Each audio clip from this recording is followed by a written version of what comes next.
23. It took the Parthens the rest of the day to deal with their own dead. Oldiason and the others attended naturally.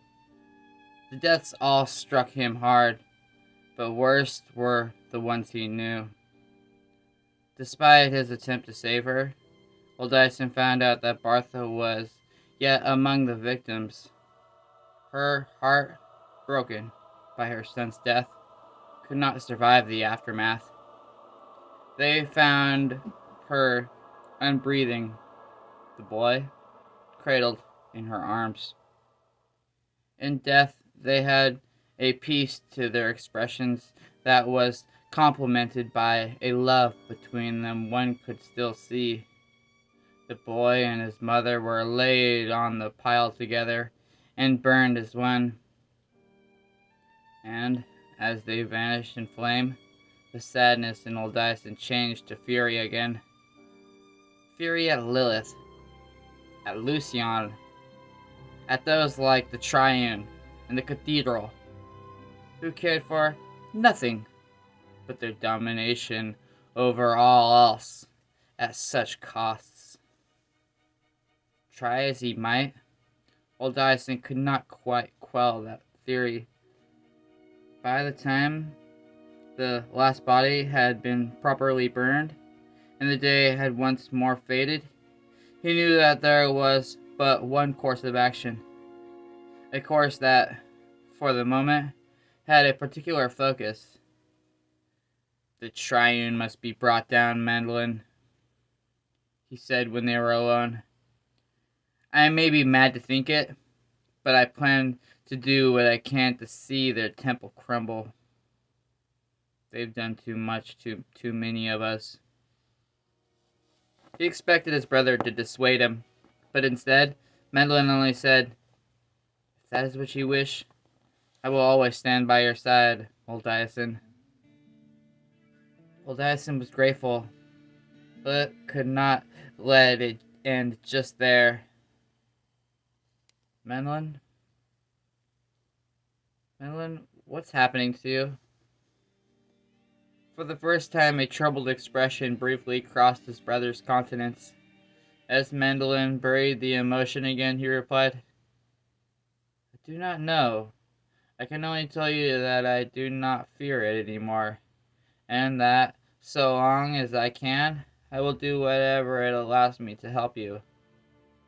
Staring into his brother's eyes, Oldiason saw no guile there, only honesty. He wanted to demand more of Mandolin, but also saw that to do so was to tread on ground neither were quite ready for just yet. When he instead patted Mandolin's shoulder, his sibling looked both relieved and grateful. "That's all I can ask," the older brother said. "That's all." He expected Seraphina to condemn him for even thinking of such a plan, Achilles having already paid the price, but the hunter's death had instead galvanized the traitor's daughter. When Oldiason told her what he had decided, she showed no hesitation in agreeing. "My father's dead because of him. Achilles, who foolishly loved me, and who I loved for too short, is dead because of him. You want to bring down the Triune, and the Cathedral too? I'll be there, Oldiason. All I ask is that you help me learn as much as I can, so I'll be able to stand up at the front of the struggle and pay them for what they've done." Her vehement response worried him, for Oldiason did not want Seraphina throwing herself into danger so that she could rejoin her lost love. He would have said as much, but Seraphina suddenly turned to the remaining Parthens and shouted, "Oldiason has spoken. The Triune must pay for all this. We will tear down the temple. Who is with us?" There was a moment of silence, as Romus and the others drank this in, and then determined cheers broke out. "Down with the temple! Death to the Triune! Ah!" filled the jungle. Someone must summon the others! Shouted the former cut purse. They'll want to join us! And with that, what had begun as but a bitter notion in old Dyson's head became the start of an uprising. He stared at what he had wrought, startled to also realize that he did not regret the fervor of those with him. They were not his followers, not in his opinion, but companions, comrades in suffering who had as much right as him to demand justice, even against demons and other forces. This world is ours, he muttered, his words drawing the attention of the shadows. They grew silent, wanting to hear him better. We are his children.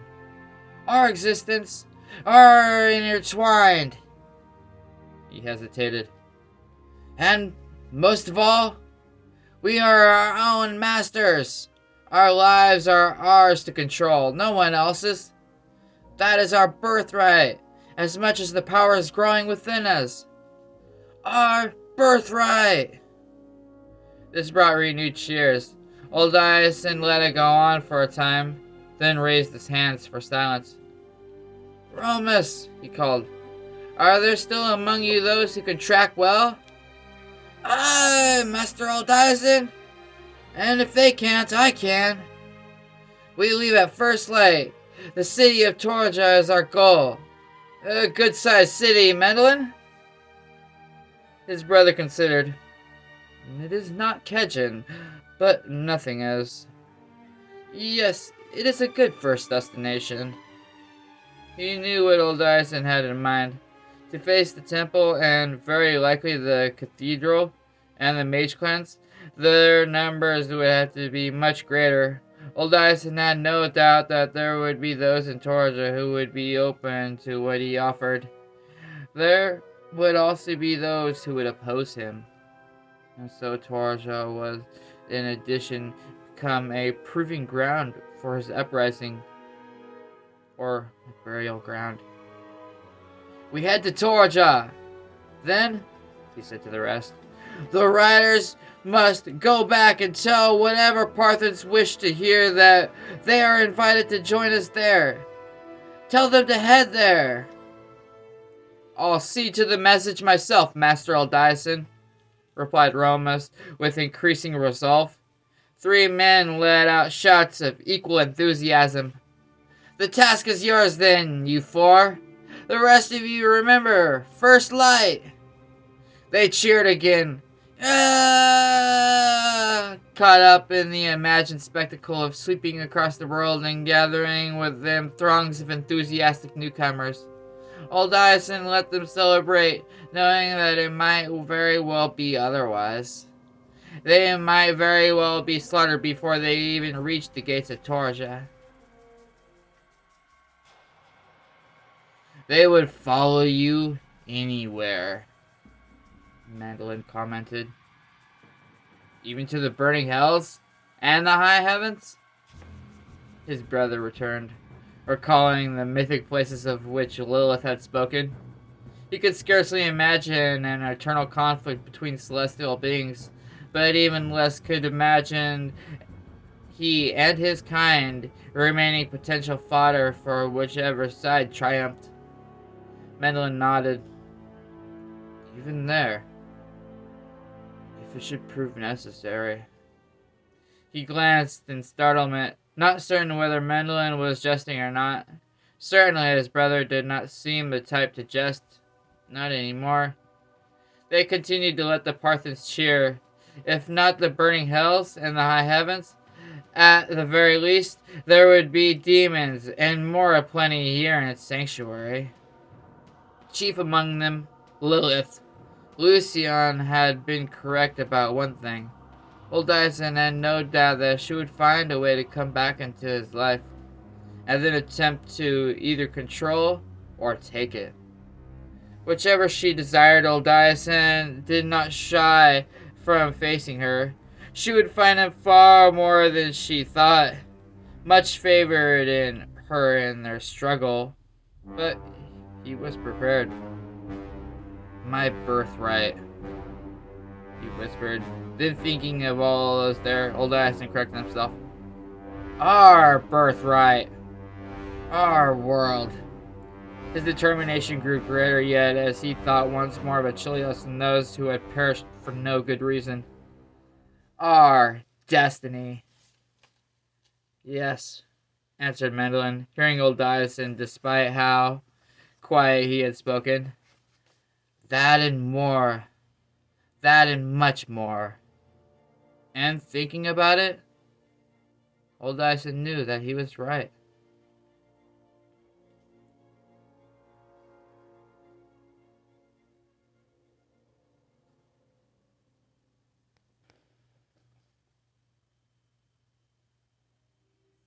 An uneasiness had spread through the main temple of the Triune.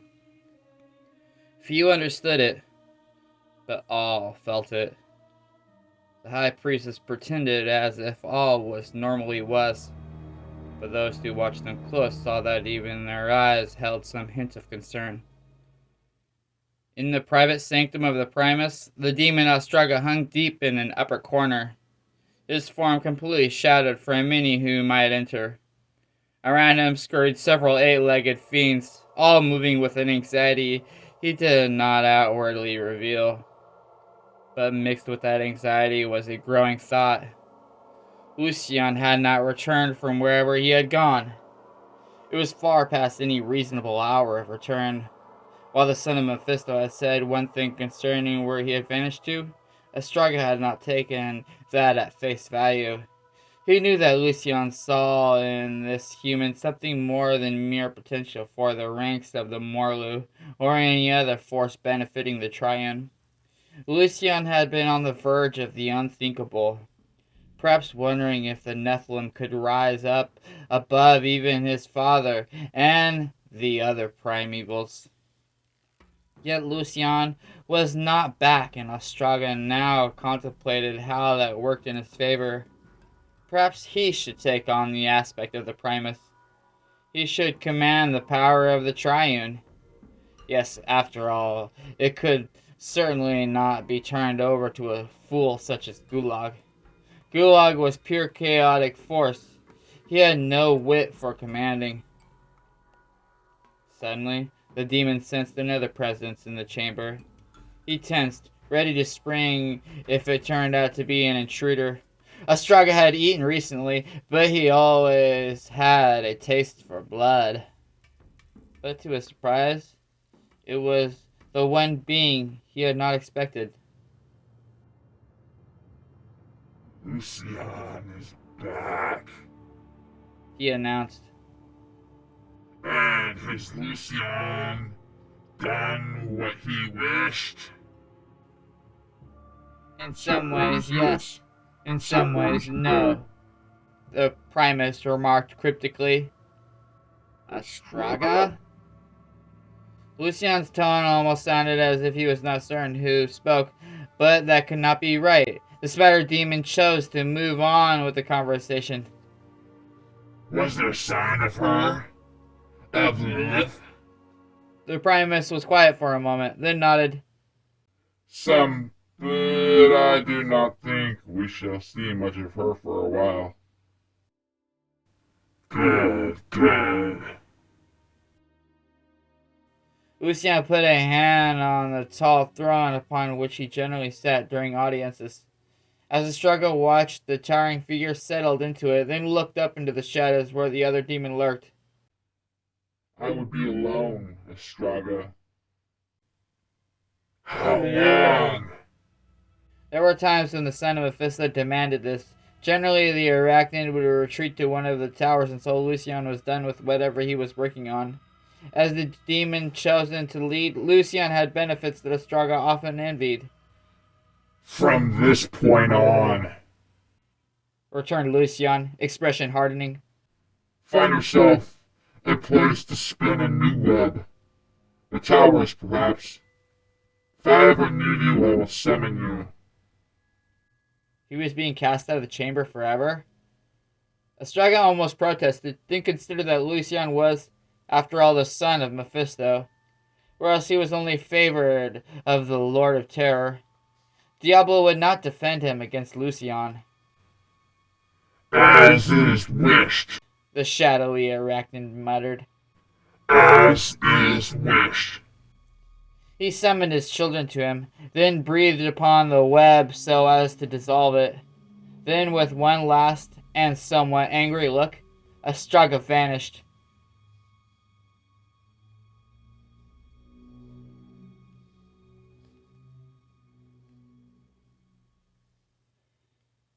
The figure on the throne reached out with sorcery to survey the room.